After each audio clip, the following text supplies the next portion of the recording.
Hello everyone, this is Priya Pathak, your science mentor. I welcome you all on amazing platform of Vidya Hut. बच्चों, आज की class में हम लोग पढ़ने वाले हैं क्लास 7 का chapter number 2 that is nutrition in animal. किस तरीके से जो हमारे एनिमल्स हैं उनमें न्यूट्रिशन होता है, आज हम ये जानेंगे। बच्चों, अगर आपने लास्ट लेक्चर देखा है तो उसमें हमने जाना था कि प्लांट में कैसे न्यूट्रिशन होता है, कैसे प्लांट खाना बनाते हैं। तो हमको पता था कि प्लांट्स ऑटोट्रॉफ्स होते हैं और वो फोटोसिंथेसिस से खाना बनाते हैं, राइट। तो प्लांट्स में कैसे न्यूट्रिशन होता है ये बात हमने लास्ट लेक्चर में जान ली है।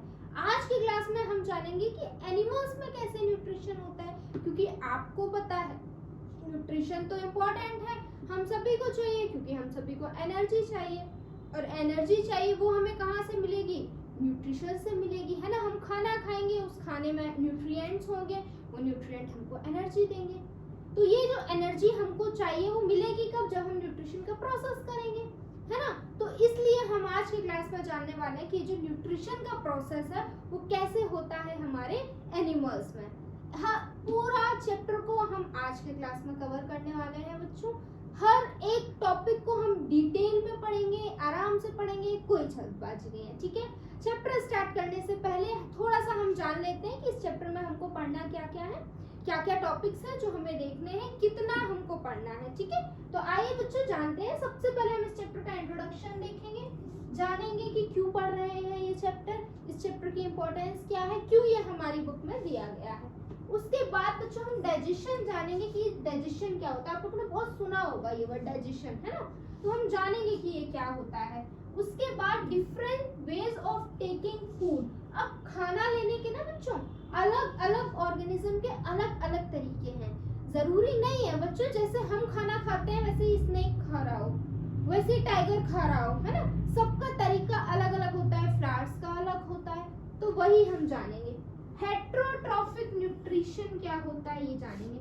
एक्चुअल में बच्चों जो एनिमल्स में न्यूट्रिशन होता है ना वो हेट्रोट्रॉफिक न्यूट्रिशन होता है। मैंने आपको लास्ट क्लास में भी बताया था कि न्यूट्रिशन 2 टाइप्स का होता है, एक ऑटोट्रॉफिक, एक हेट्रोट्रॉफिक। ऑटोट्रॉफिक न्यूट्रिशन वो न्यूट्रिशन होता है जिसमें ऑर्गेनिज्म खाना खुद बना लेते हैं, और हेट्रोट्रॉफिक न्यूट्रिशन बच्चों वो न्यूट्रिशन होता है जिसमें ऑर्गेनिज्म अपने न्यूट्रिशन के लिए, अपने फूड के लिए डायरेक्टली या इनडायरेक्टली ऑटोट्रॉफ्स पर डिपेंडेंट होते हैं। तो हमारे अंदर और जो बाकी के एनिमल्स हैं उनके अंदर जो न्यूट्रिशन होता है बच्चों वो हेटरोट्रॉफिक न्यूट्रिशन होता है। ऑटोट्रॉफिक न्यूट्रिशन उन्हीं एनिमल्स में हो रहा होगा, उन्हीं ऑर्गेनिजम्स में हो रहा होगा जहां पर क्या है बच्चों क्लोरोफिल है, जिनके पास ग्रीन कलर का पिगमेंट होता है, ठीक है। तो इसके बारे में हम बातें जानेंगे।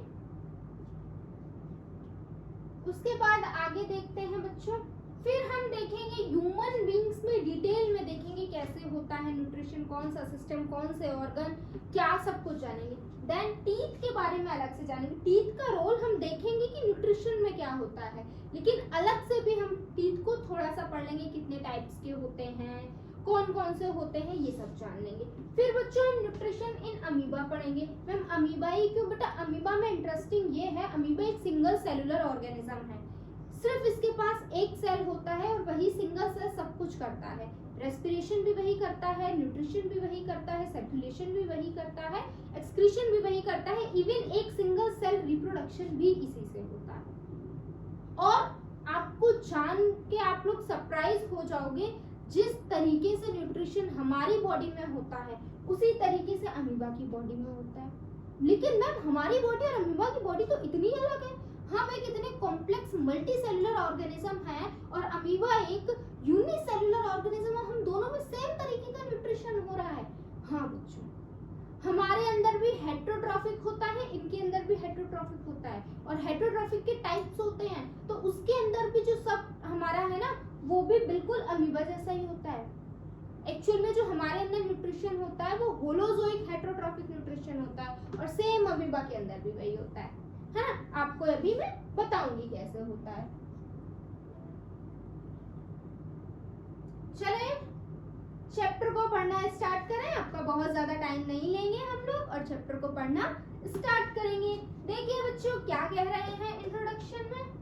Animals get their food from the plants either directly by eating plants और indirectly eating animals that can eat plant. देखिए क्या कह रहे हैं, जो एनिमल्स होते हैं वो क्या करते हैं, अपने फूड के लिए प्लांट्स पर डिपेंडेंट होते हैं, या तो प्लांट्स को खा लेते हैं या फिर प्लांट्स जो प्रोडक्ट्स दे रहे हैं जैसे कि फ्रूट हो गए, वेजिटेबल्स हो गई, राइट, उनको हम खाते हैं। All organisms including humans requires a food for growth, repair and functioning of body and. क्या कह रहे हैं, सभी ऑर्गेनिज्म, कोई अगर लिविंग है तो उन सभी को क्या चाहिए, फूड चाहिए, है ना। ये बात हमने लास्ट क्लास में भी देखी थी कि जो भी हमारे ऑर्गेनिज्म इस अर्थ पर है, जो भी चीज लिविंग है, उन सभी को क्या चाहिए, फूड चाहिए। क्यों चाहिए फूड, ग्रोथ के लिए, रिपेयर के लिए। रिपेयर का क्या मतलब है बच्चों, हमारी बॉडी में जो टिश्यूज हैं वो कंटिन्यूसली डैमेज भी होते हैं, फॉर्म भी होते हैं, हमें चोटें भी लगती है तो वो चोटें सही भी हो जाती है ना। तो इन सब के लिए हमें क्या चाहिए बच्चों, इन सब के लिए हमें चाहिए खाना, ठीक है। और भी जो बहुत सारे फंक्शंस होते हैं उसके लिए हमको क्या चाहिए, खाना चाहिए। वो खाना कैसे मिलेगा, प्लांट से मिलेगा। हम किस प्रोसेस से हमारे अंदर लेंगे, तो बेटा न्यूट्रिशन जो होता है इस प्रोसेस को हम बोलते हैं। Nutrition include nutrient requirement, modes of intake of food and utilisation in the body. तो हम जानेंगे न्यूट्रिशन के बारे में कि कैसे इसको लिया जाता है, कैसे ये बॉडी में वर्क करता है, सब कुछ हम जानेंगे आज की क्लास में। उसके बाद बच्चों मैंने आपको बताया था कि हम आपको डाइजेशन बताएंगे क्या होता है। तो डाइजेशन बेटा बच्चों न्यूट्रिशन के अंदर का ही एक प्रोसेस होता है, जिसमें क्या होता है बच्चों, हम जो न्यूट्रिएंट्स लेते हैं ना, न्यूट्रिएंट्स क्या होते हैं, कंपोनेंट ऑफ फूड। जो फूड में कुछ ऐसे कंपोनेंट जो पाए जाते हैं और वो कंपोनेंट क्या होते हैं, हमें अलग अलग तरीके की एनर्जी प्रोवाइड कराते हैं, हमारा ग्रोथ एंड डेवलपमेंट प्रोवाइड कराते हैं, राइट।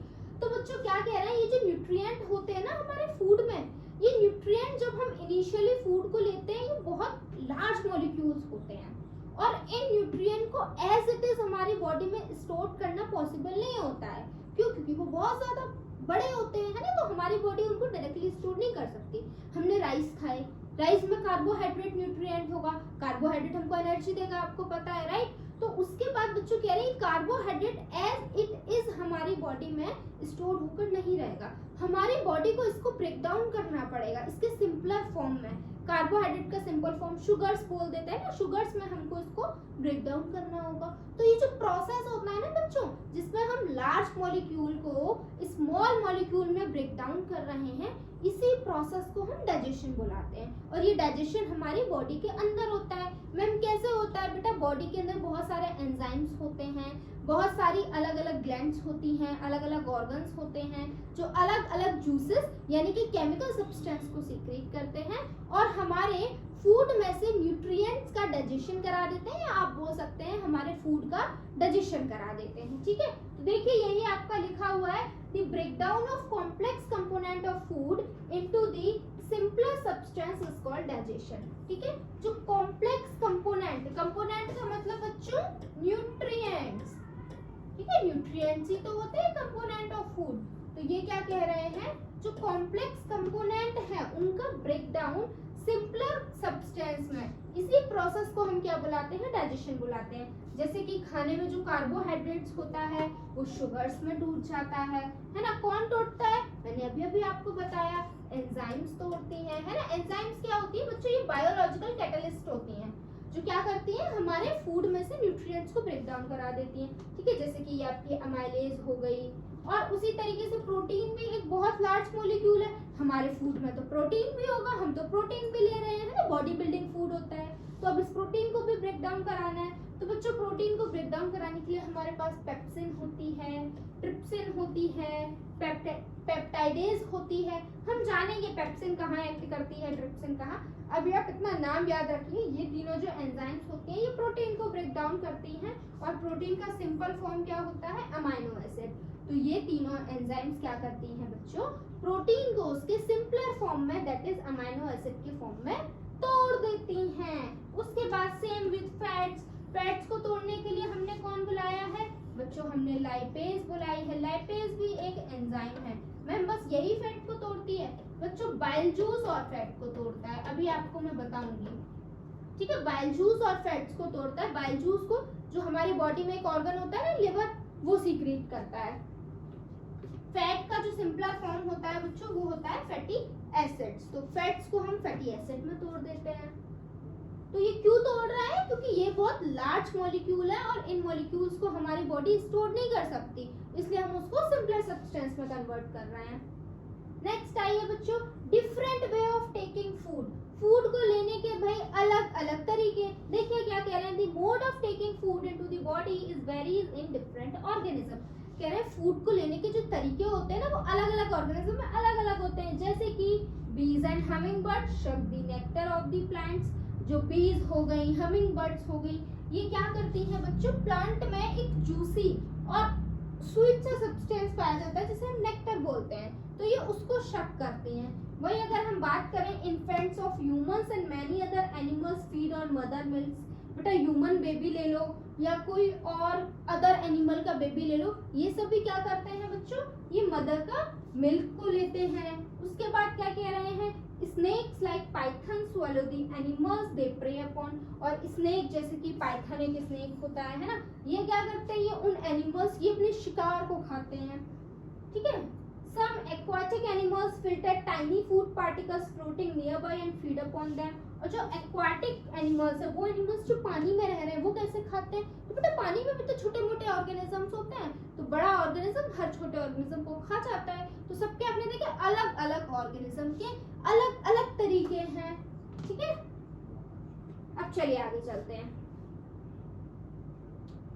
एक बच्चों फैक्ट आपका दिया गया है आपकी बुक में, क्या कह रहे हैं, starfish feeds on the animals covered by a hard shell of calcium carbonate. Starfish क्या खाती है, स्टारफिश बच्चों ऐसे एनिमल्स को खाती है जिनके ऊपर कैल्शियम कार्बोनेट की कवरिंग होती है। कैल्शियम कार्बोनेट का बच्चों फॉर्मूला बता देती हूँ, CaCO3 होता है। जिस एनिमल्स के ऊपर इसकी कवरिंग होती है कैल्शियम कार्बोनेट की, उन एनिमल्स को ये स्टारफिश खाती है। ठीक है। After opening the shell the starfish pops out its stomach through its mouth to eat. ठीक है, क्या करती है, ये अपना माउथ को खोलती है और उस जो भी एनिमल है, जो भी ऐसा एनिमल जिसकी ये शेल है कैल्शियम कार्बोनेट की, उसको खा लेती है। और स्टमक के अंदर जाते ही क्या होता है, वो जो एनिमल है उसका जो शेल है वो हट जाएगा और एनिमल उसमें से बाहर निकल आता है और धीमे धीमे वो क्या हो जाता है, डाइजेस्ट हो जाता है।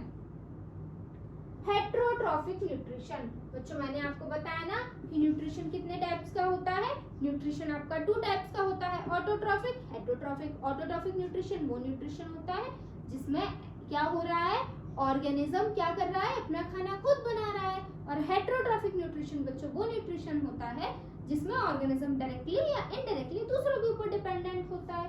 तो हम लोग हेट्रोट्रॉफिक न्यूट्रिशन पढ़ रहे हैं। और हेट्रोट्रॉफिक न्यूट्रिशन की भी बच्चों अलग अलग टाइप्स होते हैं। ठीक है। हेट्रोट्रॉफिक न्यूट्रिशन के अंदर बच्चों आता है आपका सेप्रोट्रॉफिक न्यूट्रिशन, पैरासिटिक न्यूट्रिशन और होलोजोइक न्यूट्रिशन। ठीक है बच्चों।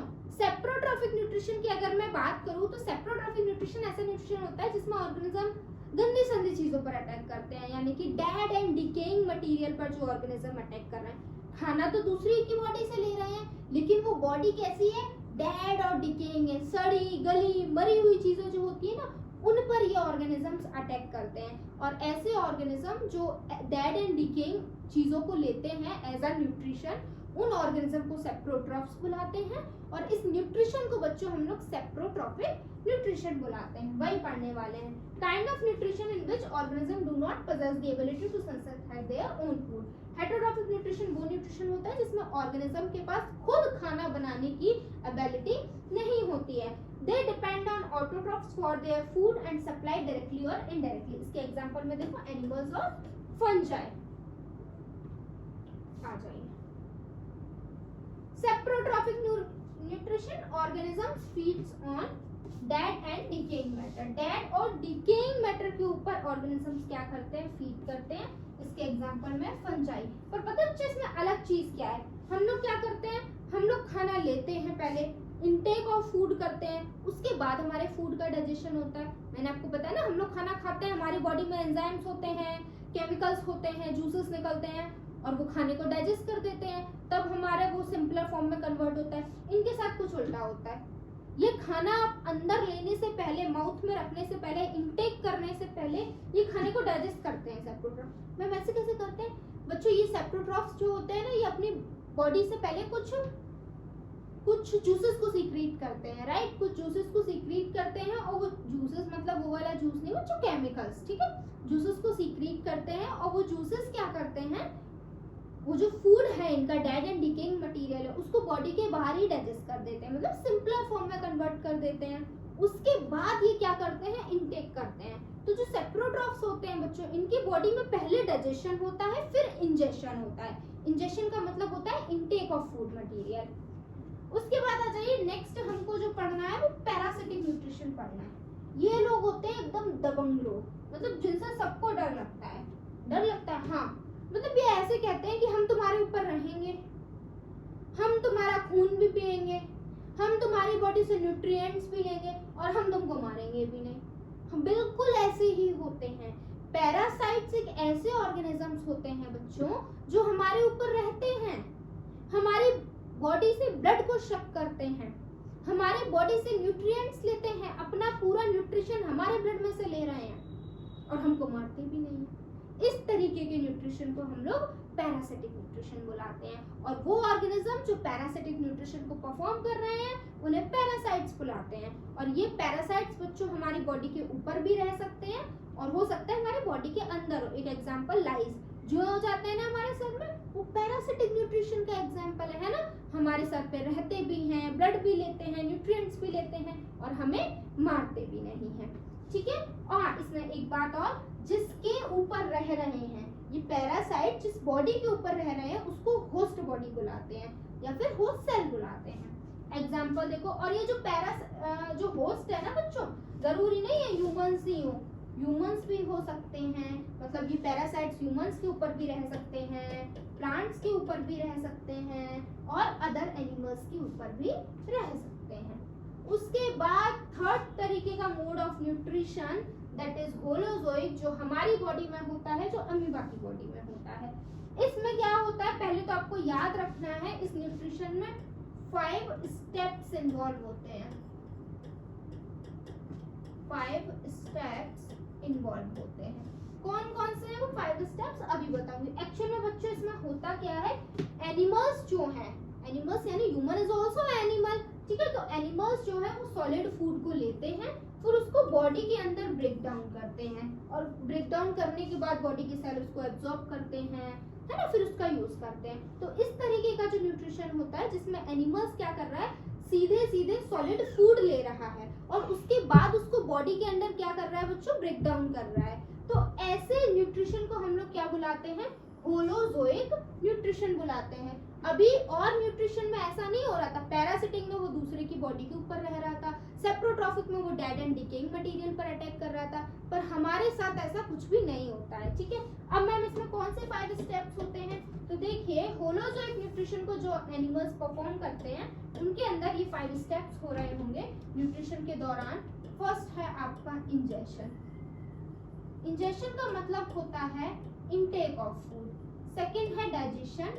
डाइजेशन का मतलब तो अभी मैं आपको बताई चुकी हूँ, डाइजेशन। डाइजेशन का मतलब होता है break down of food.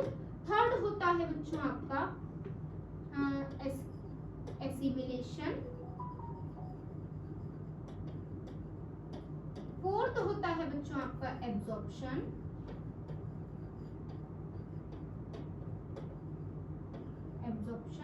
Fifth होता है बच्चों आपका इजेक्शन। ये इंजेक्शन क्या होता है, इंजेक्शन का मतलब होता है इनटेक ऑफ फूड। तो नॉर्मल सी बात है, हम लोग इनटेक ऑफ फूड करते हैं ना, है ना। तो इंजेक्शन का मतलब होता है इनटेक ऑफ फूड। डाइजेशन का क्या मतलब होता है, ब्रेक डाउन ऑफ फूड। तो हमने पहले ही पढ़ लिया है कि ब्रेक डाउन ऑफ फूड भी होता है हमारी बॉडी में, ठीक है। उसके बाद एसिमिलेशन का मतलब क्या होता है, जो बेटा फूड है उसका क्या होना, ईच एंड एवरी सेल तक पहुंचना। टूटने के बाद टूटेगा, है ना, उसके बाद क्या होगा, सभी सेल्स तक पहुंचेगा। तो इस प्रोसेस को एसिमिलेशन बुलाते हैं। एब्जॉर्प्शन का मतलब अब वो जो फूड है, डाइजेस्टेड फूड सभी सेल तक पहुंच गया by the process of assimilation. अब सेल्स क्या करेंगे, उस फूड को एब्जॉर्ब करेंगे, है ना। तो इस प्रोसेस को एब्जॉर्प्शन बुलाते हैं। इजेक्शन क्या होता है, अब कुछ खाना बच्चों हमारी बॉडी में ऐसा होगा जिसको हमारी बॉडी ने डाइजेस्ट नहीं किया होगा, जो हमारी बॉडी के काम का नहीं होगा, और हमारी बॉडी एकदम सेल्फिश, जो काम का नहीं है निकाल के बाहर फेंक देती है। तो इजेशन में क्या होता है, वो फूड जो हमारे काम का नहीं था, जिसको हमारी बॉडी ने डाइजेस्ट नहीं किया, अनडाइजेस्टेड फूड को रिमूव कर देती है। तो इसमें क्या होता है, removal of undigested food, removal of undigested food. ठीक है, तो ये 5 स्टेप होते हैं। आपको ये सभी पहले से पता थे, अभी बस नाम ही तो पता चला। तो होलोजोइक न्यूट्रिशन वो न्यूट्रिशन जिसमें हमने फूड को एक सॉलिड फॉर्म में लिया है, और होलोजोइक न्यूट्रिशन जो परफॉर्म करता है उसकी बॉडी में ये 5 स्टेप होते हैं। ठीक है, इंजेशन, डाइजेशन, एसिमिलेशन, एब्जॉर्प्शन और इजेशन। अब मैं आपको बताऊंगी कि कैसे ह्यूमन की बॉडी में ये 5 स्टेप्स होते हैं, कैसे अमीबा की बॉडी में ये 5 स्टेप्स होते हैं। ठीक है, ये 5 स्टेप्स को मैं आपको बताने वाली हूँ, कौन से ऑर्गन्स करवाते हैं, है ना, ये सब बातें हम अब पढ़ने वाले हैं। आ जाइए आगे चलें। Nutrition in human beings. अगर बेटा ह्यूमन बीइंग में बात करें तो जो न्यूट्रिशन का प्रोसेस है, तो सबसे पहले कौन सा न्यूट्रिशन होता है, होलोजोइक हेटरोट्रॉफिक न्यूट्रिशन होता है। कैसे होता है बच्चों, डाइजेस्टिव सिस्टम के हेल्प से होता है। ठीक है, ह्यूमंस में न्यूट्रिशन कौन सा होता है, होलोजोइक हेटरोट्रॉफिक न्यूट्रिशन होता है। कैसे होता है, डाइजेस्टिव सिस्टम के हेल्प से होता है। जो डाइजेस्टिव सिस्टम होता है बच्चों ह्यूमंस का, वो 2 पार्ट से मिलकर बना हुआ होता है, एलिमेंट्री कैनाल और एसोसिएटेड ग्लैंड्स। जो एलिमेंट्री कैनाल है बच्चों, वो एक लॉन्ग हॉलो ट्यूब होता है जो माउथ से शुरू होता है, एनस तक खत्म होता है। माउथ के बाद उसमें और अलग अलग पार्ट्स दिखाई देते हैं। और वहीं हम ग्लैंड्स की बात करें तो ग्लैंड्स कुछ ऐसे ऑर्गन्स होते हैं जिनके थ्रू कभी हमारा फूड पास नहीं करता, लेकिन वो ऑर्गन्स कुछ जूसेस को सीक्रीट करके, कुछ एंजाइम्स को सीक्रीट करके फूड के डाइजेशन में हेल्प करवा देते हैं। एलिमेंट्री कैनाल में हमारा फूड जाता है तब फूड डाइजेस्ट होता है, लेकिन एसोसिएटेड ग्लैंड्स में हमारा फूड कभी नहीं जाता। ग्लैंड्स कुछ सब्सटेंस को सीक्रेट करती हैं और फूड को डाइजेस्ट करवा देती हैं। इतनी कहानी समझ में आई। कैसे हो रहा है न्यूट्रिशन, डाइजेस्टिव सिस्टम से हो रहा है। डाइजेस्टिव सिस्टम किनका बना है, 2 चीजों से मिलकर बना है, एलिमेंट्री कैनाल और ग्लैंड से मिलकर।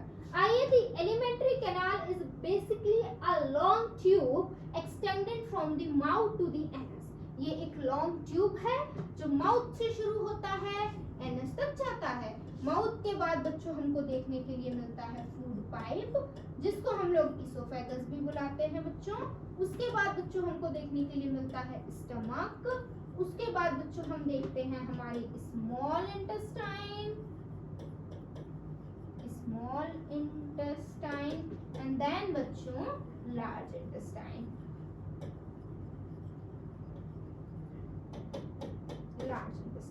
देखिए ये आपका माउथ है ना। माउथ में भी ऐसा नहीं है कि माउथ में भी बहुत सारी चीजें होती हैं, अलग अलग जो डिफरेंट पार्ट्स हैं उनका अलग अलग रोल होता है। टीथ का अपना अलग रोल है, टंग का अलग रोल है। माउथ में भी एक ग्लैंड पाई जाती है, माउथ में नहीं पाई जाती एक्चुअली, उसका एक्शन, उसका काम माउथ में होता है। पाई तो यहाँ कहीं हमारे यहाँ कानों के पीछे होती है, सलाइवरी ग्लैंड। ठीक है, तो उसके बारे में हम जानेंगे। चलिए आ जाइए हम पढ़ते हैं ग्लैंड्स। बेटा जो हमको पढ़नी है वो हमको सलाइवरी ग्लैंड पढ़नी है, लिवर पढ़ना है, पेनक्रियास पढ़नी है। याद रखना ग्लैंड्स में खाना जाएगा नहीं पर डाइजेस्ट हो जाएगा ग्लैंड्स की हेल्प से। माउथ में देखिए क्या होता है, सबसे पहले क्या होता है, देखो खाना खिलाना सिखा रही हूँ मैं आपको। क्या करते हैं हम, खाना लेते हैं। खाना लेने के बाद क्या होता है, इनटेक ऑफ फूड। और इनटेक ऑफ फूड को हम क्या बुलाते हैं साइंस में, इंजेशन बुलाते हैं। तो सबसे पहले हम क्या करेंगे, इंजेक्शन करेंगे, हमारे खाने को लेंगे। ठीक है, किसके हेल्प से लेंगे, माउथ के हेल्प से लेंगे। उसके बाद क्या होगा, यहाँ पर क्या हो गया, इंजेक्शन हो गया, है ना, इंजेक्शन हो गया। उसके बाद क्या होगा, टीथ आएंगे। टीथ क्या करेंगे बच्चों, च्यूइंग और ग्राइंडिंग ऑफ फूड में हेल्प करेंगे, है ना, फूड को चबाने में, तोड़ने में, क्रश करने में, इन सब में हमको हेल्प करेंगे। उसके बाद रोल आएगा टंग का। टंग के ऊपर बेटा एक तो हमारे टेस्ट बड्स होते हैं, तो हमको अच्छा अच्छा टेस्ट पता चलता है। दूसरा क्या होता है बच्चों, जो टंग है वो फूड को मिक्स कराने में हेल्प कराती है सलाइवा के साथ।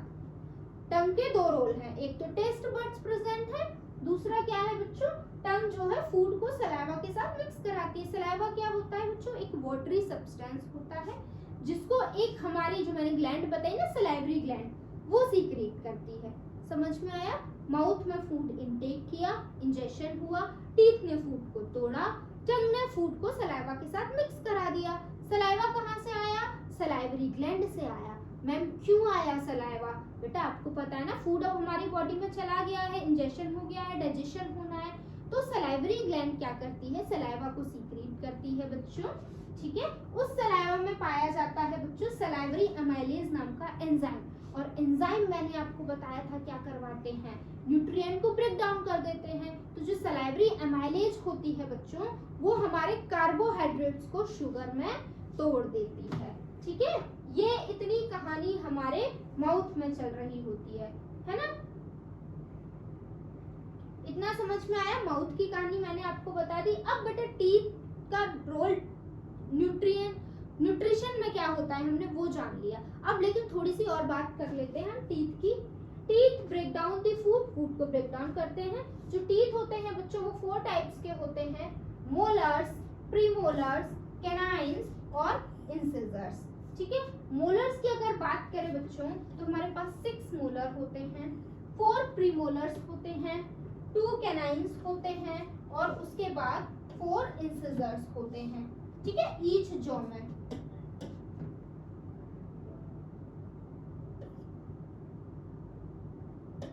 उसके बाद देखिए functions of teeth. Molar and premolar are for chewing and grinding food. जो मोलर और प्रीमोलर होते हैं वो फूड को चिविंग कराते हैं, फूड की ग्राइंडिंग कराते हैं। Canines are for piercing and tearing of food. Canines क्या करवाते हैं बच्चों? पियर्सिंग और टीयरिंग कराते हैं, टीयरिंग कराते हैं। Incisors are for cutting and biting the food. Incisors जो होते हैं वो फूड की कटिंग करवाते हैं बच्चों और फूड की बाइटिंग करवाते हैं।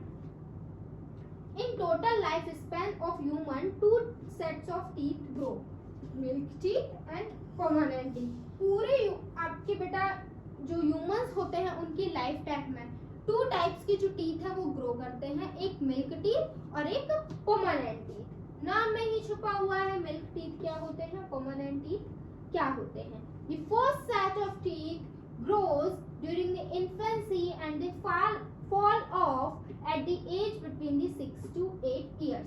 क्या कह रहे हैं? जो फर्स्ट सेट होता है हमारे टीथ का वो कब ग्रो होता है बच्चों? At the time of infancy. जब हम छोटे से नन्हे से प्यारे से बच्चे होते हैं तब ग्रो होता है और वो कुछ समय बाद गिर जाता है जब हम 6 to 8 इयर्स के होते हैं। ऐसे टीथ को हम मिल्क टीथ बुलाते हैं। उसके बाद क्या होता है? सेकेंड सेट ऑफ टीथ आता है that replaces them are called the permanent teeth। और सेकेंड सेट ऑफ टीथ को हम क्या बुलाते हैं? परमानेंट टीथ बुलाते हैं। और ये परमानेंटली हमारी जब तक लाइफ रहती है तब तक रहते हैं। ये तभी गिरते हैं या तो कोई एक्सीडेंट हो जाए या फिर हमको कोई डेंटल डिजीज हो जाए। आगे चलते हैं बच्चों।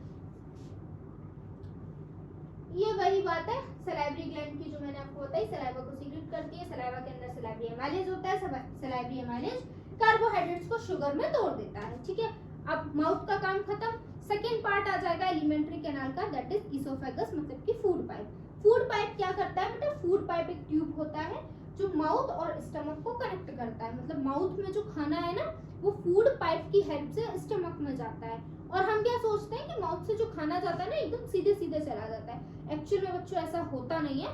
माउथ से स्टमक तक जो खाना जाता है ना वो धक्के खाता हुआ जाता है।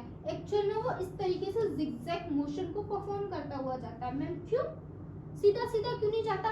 एक्चुअल में बच्चों जो इसोफेगस की वॉल्स होती है ना वो कंटिन्यूअसली कॉन्ट्रैक्ट करती हैं और रिलैक्स करती हैं, कॉन्ट्रैक्ट करती हैं और रिलैक्स करती हैं। तो इस कॉन्ट्रैक्शन और रिलैक्सेशन की वजह से हमारा फूड सीधा सीधा ना जाकर जिगजैग मोशन को परफॉर्म करता हुआ जाता है और इसी मोशन को हम लोग पेरिस्टैल्टिक मूवमेंट बुलाते हैं। ठीक है, पेरिस्टैल्टिक मूवमेंट क्या है? जिगजैग मोशन है हमारे फूड का। क्यों हुआ? कॉन्ट्रैक्शन और रिलैक्सेशन की वजह से हुआ फूड पाइप की जो मसल्स कर रही थी। ठीक है, taking food from mouth to stomach by peristaltic movement, contraction and expansion of muscles of the oesophagus. Stomach क्या है बच्चों? स्टमक एक जे शेप्ड ऑर्गन होता है। स्टमक की वॉल्स पर गैस्ट्रिक ग्लैंड प्रेजेंट होती है। गैस्ट्रिक ग्लैंड गैस्ट्रिक जूस को सीक्रेट करती है और गैस्ट्रिक जूस के अंदर पाई जाती है 3 चीजें, खाना पहले माउथ में था, माउथ से इसोफेगस में गया, अब इसोफेगस से कहाँ जाएगा, स्टमक में जाएगा। स्टमक में गैस्ट्रिक ग्लैंड है, गैस्ट्रिक ग्लैंड गैस्ट्रिक जूस को सीक्रेट करेगी। गैस्ट्रिक जूस में होगा ये 3 चीजें, क्या, HCl। HCl बच्चों जी हाँ हमारे स्टमक में पाया जाता है। ये HCl के 2 काम होते हैं, एक तो हमारे जो हम खाना खाते हैं, कभी कभी ऐसा होता है बच्चों, खाने के साथ माइक्रो ऑर्गेनिज्म हमारी बॉडी में चले जाते हैं, हार्मफुल माइक्रो ऑर्गेनिज्म, हमें बीमारियां कर सकते हैं। तो ये जो HCl है हमारे फूड में से उन माइक्रो ऑर्गेनिज्म को किल कर देता है, मतलब कि डिसइंफेक्शन ऑफ फूड करवाता है। दूसरा ये HCl जो है बच्चों, ये पेप्सिन नाम का एक एंजाइम भी हमारे स्टमक में प्रेजेंट होता है जो प्रोटीन को तोड़ता है। ठीक है, हमने देखा था माउथ में सलाइवरी एमाइलेज तोड़ रही थी कार्बोहाइड्रेट को, स्टमक में पेप्सिन नाम का जो एंजाइम होता है वो प्रोटीन को तोड़ देता है। तो ये HCl बच्चों इस प्रोटीन को भी एक्टिवेट करता है। तो HCl के 2 काम हो गए। फर्स्ट फंक्शन इसका क्या हो गया, फर्स्ट फंक्शन हो गया इसका डिसइंफेक्शन ऑफ फूड।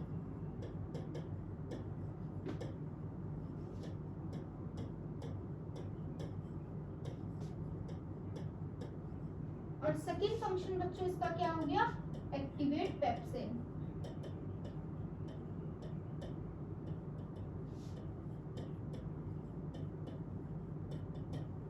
ठीक है, उसके बाद पेप्सिन। पेप्सिन क्या है बच्चों, ये भी एक एंजाइम है जो स्टमक में ही पाई जा रही है।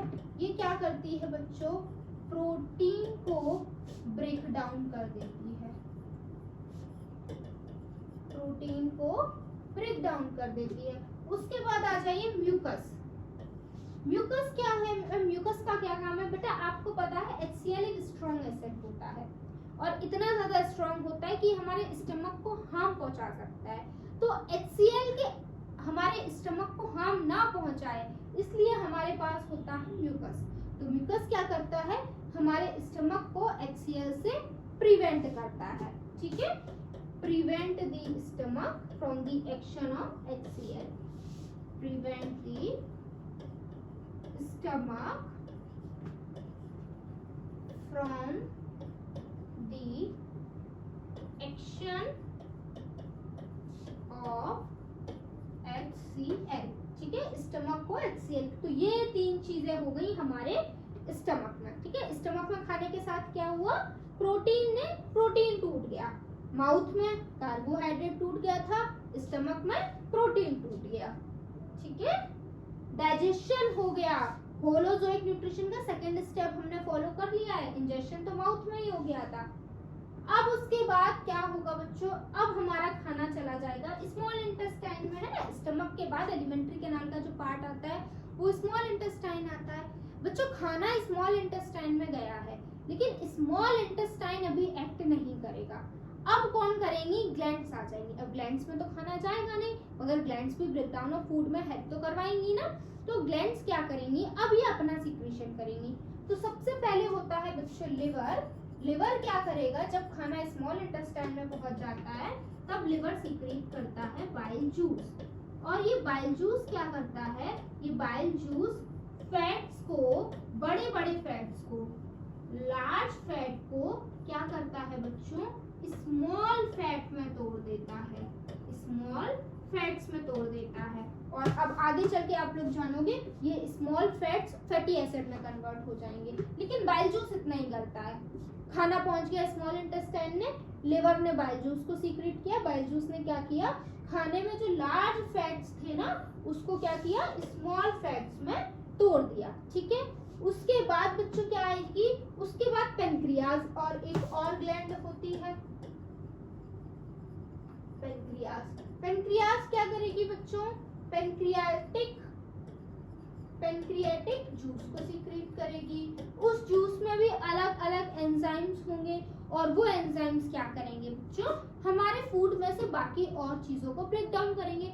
ट्रिप्सिन होगा, ट्रिप्सिन क्या करेगा बच्चों, प्रोटीन को और तोड़ देगा, है ना। तो बार बार फूड में से सभी न्यूट्रिएंट को तोड़ने का काम चल रहा है, यही बात यहाँ लिखी हुई है। Small intestine, the small intestine is the site of complete digestion of food, carbohydrates, protein and fats. क्या कह रहे हैं बच्चों, जितना भी खाना टूटना होता है वो स्मॉल इंटेस्टाइन में टूट जाता है। स्मॉल इंटेस्टाइन के बाद एलिमेंट्री कैनाल के किसी भी पार्ट में डाइजेशन ऑफ फूड नहीं होता है। क्यों? क्योंकि स्मॉल इंटेस्टाइन में जब खाना टूटा तब लिवर और पेनक्रियाज ने भी अपना काम कर दिया वहीं, और फिर स्मॉल इंटेस्टाइन भी तोड़ देती है। तो ये सभी चीजें कहाँ टूट रही हैं? स्मॉल इंटेस्टाइन में ही टूट रही हैं। जैसे कि वॉल्स ऑफ इंटेस्टाइन, जो अब जब ये दोनों काम कर देंगी ग्लैंड्स, उसके बाद इंटेस्टाइन खुद भी तो तोड़ेगी फूड को। फिर जो इंटेस्टाइन की वॉल्स है बच्चों, वो इंटेस्टाइनल एंजाइम्स को सीक्रेट करेंगी, और वो एंजाइम्स क्या करेंगी? कार्बोहाइड्रेट्स को फाइनली उनके जो सबसे छोटा फॉर्म है ग्लूकोज, उसमें तोड़ देंगी। फैट्स को फैटी एसिड में तोड़ देंगी और ग्लिसरॉल में, और प्रोटीन क्या होगा? अमाइनो एसिड में टूट जाएगा। फैट को कौन तोड़ता है? फर्दर ये जो स्मॉल फैट्स है ना, इन फैट्स को और तोड़ने के लिए हमारी इंटेस्टाइन लाइपेज को सीक्रेट करती है। लाइपेज नाम का एंजाइम है, और वो लाइपेज नाम का एंजाइम इस फैट को तोड़ देता है। मैम कार्बोहाइड्रेट तो ऊपर टूट गया था, या फिर क्यों टूट रहा है? बेटा ये बहुत सारे न्यूट्रिएंट होते हैं, और ये बहुत बड़े बड़े मॉलिक्यूल्स होते हैं, एक बार में जिनको तोड़ पाना पॉसिबल नहीं होता है। इसलिए हमारी बॉडी का हर पार्ट इनको तोड़ने की कोशिश करता है। तो थोड़ा सा वहां टूट गया था, प्रोटीन हमारा स्टमक में टूट गया, और बचा कुचा कार्बोहाइड्रेट जो था वो पेनक्रियाटिक जूस ने और स्मॉल इंटेस्टाइन में तोड़ दिया। अब क्या होगा बच्चों? अब तो सारे न्यूट्रिएंट्स भी टूट गए, कंप्लीट डाइजेशन हो गया स्मॉल इंटेस्टाइन में। अब ये फूड के साथ क्या होगा? ये फूड जाएगा सभी सेल तक। बात आती है कैसे? तो बच्चों इस स्मॉल इंटेस्ट, जैसे कि मान लो ये स्मॉल इंटेस्टाइन है बच्चों, स्मॉल इंटेस्टाइन के पास होते हैं कुछ इस तरीके से फिंगर लाइक प्रोजेक्शंस। इस तरीके से फिंगर लाइक प्रोजेक्शंस, इन प्रोजेक्शंस को बच्चों हम बुलाते हैं विलाई। ये विलाई क्या करते हैं? इस स्मॉल इंटेस्टाइन में फूड होगा जो कि टूट चुका है, ये विलाई बच्चों इस फूड को एब्जॉर्ब कर लेते हैं और इस फूड को कहाँ तक पहुंचा देते हैं? हर एक सेल तक पहुंचा देती है। मैम कैसे? इन विलाई से बहुत सारी ब्लड वेसल्स अटैच्ड होती हैं। तो खाना स्मॉल इंटेस्टाइन में है, स्मॉल इंटेस्टाइन में है विलाई, विलाई में जाएगा, विलाई से ब्लड वेसल्स अटैच्ड है, ब्लड वेसल्स में जाएगा, और ब्लड वेसल्स से ब्लड में जाएगा, और ब्लड क्या करेगा? सभी सेल तक खाने को पहुंचा देगा। तो स्मॉल इंटेस्टाइन से खाना क्या होता है? ब्लड में चला जाता है। It has villi finger-like projection which help in the absorption of food into the blood. It receives the secretion of the liver and pancreas, है ना? ये बात मैं आपको पहले ही बता चुकी हूँ। स्मॉल इंटेस्टाइन में ही पेनक्रियाज और लिवर का सिक्रीशन होता है। बस बच्चों, उसके बाद बच्चों क्या होगा? खाना हमारा कहाँ जाएगा? लार्ज इंटेस्टाइन का काम खत्म। जो खाना था वो कहाँ चला गया? पूरा का पूरा चला गया हमारे ब्लड सेल्स में। अब कुछ ऐसा फूड होगा जो डाइजेस्ट नहीं हुआ है, वो जाएगा लार्ज इंटेस्टाइन में। लार्ज इंटेस्टाइन क्या करेगी? जो अनडाइजेस्टेड फूड है ना, उसमें से मिनरल्स, आयंस, वाटर को एब्जॉर्ब करने की कोशिश करेगी। लार्ज इंटेस्टाइन में डाइजेशन नहीं हो रहा है बच्चों, एब्जॉर्प्शन हो रहा है। तो क्या होगा? जो फूड जिसको हमारी बॉडी ने डाइजेस्ट नहीं किया है, उस फूड को, जो लार्ज इंटेस्टाइन है, उस फूड में से मिनरल्स, वाटर, इन सबको क्या करेगी? एब्जॉर्ब करेगी। जब ये एब्जॉर्प्शन भी हो जाएगा, फिर हमारा फूड चला जाएगा एनस में, और एनस के थ्रू हमारी बॉडी से बाहर निकल जाएगा। तो देखा, सभी प्रोसेसेस हो गए ना। इंजेक्शन हुआ माउथ में, डाइजेशन तो बहुत जगह हुआ, माउथ में भी हुआ, स्टमक में भी हुआ, स्मॉल इंटेस्टाइन में भी हुआ, है ना। उसके बाद एब्जॉर्प्शन हो गया, है ना। उसके बाद क्या हुआ बच्चों? लास्ट में इजेक्शन हो गया। यही 5 स्टेप्स तो बताए थे मैंने। अब यही 5 स्टेप्स हम देख लेते हैं अमीबा में कैसे होते हैं। ये है बच्चों अमीबा की एक खासियत होती है, ये अपनी शेप को कभी भी चेंज कर लेता है अपने नीड के अकॉर्डिंग। मान लीजिए अब ये अमीबा है, और ये अमीबा कैसा है? भूखा है। ठीक है, ये अमीबा है, ये भूखा है, और ये रहा फूड पार्टिकल। अब इसके पास हमारी तरह हाथ पैर तो है नहीं, तो ये खाना कैसे ले? तो जो कि ये फ्लेक्सिबल होता है, अपने शेप को चेंज कर सकता है, तो ये इस तरीके से फॉल्स फीड बना लेता है, जिसे हम सूडोपोडिया बुलाते हैं। तो सूडोपोडिया के हेल्प से ये खाने को अंदर लेता है, और जैसे ही ये खाने को अंदर लेता है, इस फूड के ऊपर एक वैक्यूल बन जाता है। वो वैक्यूल के अंदर फूड आ जाता है। अब क्या होगा? जैसे ही फूड अंदर आ गया, मतलब कि इंजेक्शन हो गया। इंजेक्शन हो गया ना, intake of food is called injection. अब क्या होगा? डाइजेशन होगा, फूड टूटेगा। तो मैम कौन तोड़ेगा? जैसे हमारी बॉडी में एंजाइम्स तोड़ रहे थे ना, इनकी बॉडी में भी एंजाइम्स तोड़ेंगे। तो जैसे ही ये फूड अंदर गया, इस फूड के ऊपर बहुत सारे अमीबा के एंजाइम्स अटैक करेंगे और फूड को क्या कर देंगे? डाइजेस्ट कर देंगे। डाइजेस्ट करने के बाद क्या होगा? ये फूड पूरी बॉडी में फैल जाएगा। फैलने के बाद क्या होगा, हमारा अमीबा इसको यूज कर लेगा, इस फूड को एब्जॉर्ब हो जाएगा और कुछ फूड ऐसा होगा जो डाइजेस्ट नहीं हुआ होगा, उसे अमीबा बॉडी से बाहर निकाल देगा, मतलब कि इंजेक्शन हो जाएगा। तो सभी 5 प्रोसेसेस अमीबा की बॉडी में भी हुए ना। हमारे जैसे कॉम्प्लेक्स नहीं थे क्योंकि अमीबा के पास ऑर्गन्स ही नहीं है, बस एक सेल है, तो इसके में बहुत इजीली हो गए। तो हमने देखा कि किस तरीके से हमारे बॉडी में न्यूट्रिशन होता है और अमीबा के बॉडी में न्यूट्रिशन होता है। तो इसी टॉपिक के साथ बच्चों हमने पूरा चैप्टर कर लिया है खत्म। इसमें अब कुछ भी नहीं बचा है पढ़ने के लिए, ठीक है। हमने इस चैप्टर में जाना न्यूट्रिशन कैसे होता है, एनिमल्स में हेटेरोट्रॉफिक न्यूट्रिशन क्या होता है, उसके टाइप्स क्या होते हैं, सेप्टोट्रॉफिक, पैरासिटिक, होलोजोइक, ये जाना। फिर हमने डिटेल में यूबर्स में देखा कैसे होता है, फिर हमने देखा अमीबा में कैसे होता है। अभी भी अगर आपको कोई डाउट, कोई प्रॉब्लम है इस चैप्टर में तो आप मुझसे पूछ सकते हैं, मैं आपके डाउट को पहले क्लियर करूंगी, उसके बाद हम हमारा नेक्स्ट चैप्टर पढ़ेंगे, जो कि हमारी चैप्टर ओवर हो गया है। तो इस क्लास को भी हम ओवर करते हैं। थैंक यू फॉर वॉचिंग मी। जय हिंद।